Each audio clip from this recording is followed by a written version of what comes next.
শ্যাম সুন্দর ব্লগে Europe tour এবং চায়না ট্যুরের পর আজ আমরা চলেছি দক্ষিণ পূর্ব এশিয়ার প্রাকৃতিক সৌন্দর্যে ভরপুর আরেকটি সুন্দর দেশ থাইল্যান্ডে।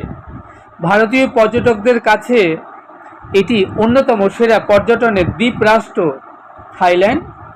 বেড়াতে ভালোবাসেন না এমন বাঙালি খুঁজেই পাওয়া যাবে না, তাও আবার যদি দেশটা হয় থাইল্যান্ড।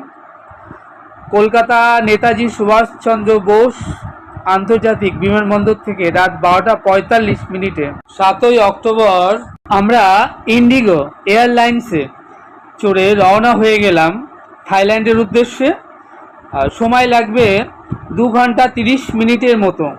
আপনারা দেখতে পাচ্ছেন আমরা ফ্লাইটে বসে রয়েছি, আমার মাকে দেখছেন, মা জানলার পাশের সিটটায় বসেছে, পাশের সিটটা যদিও আমার। ফ্লাইট ছাড়তে এখনও কিছুটা সময় বাকি আছে।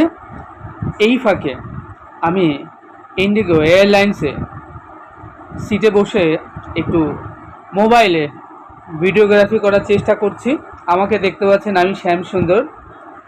আর আমাদের এই ট্যুরে আমি এবং আমার মা ছাড়াও রয়েছেন এক ঝাঁক আমাদের সহপাঠী, কেউ আসাম থেকে, কেউ কলকাতা কিংবা হুগলি থেকে, যারা চলেছেন আমাদের সঙ্গে থাইল্যান্ডে।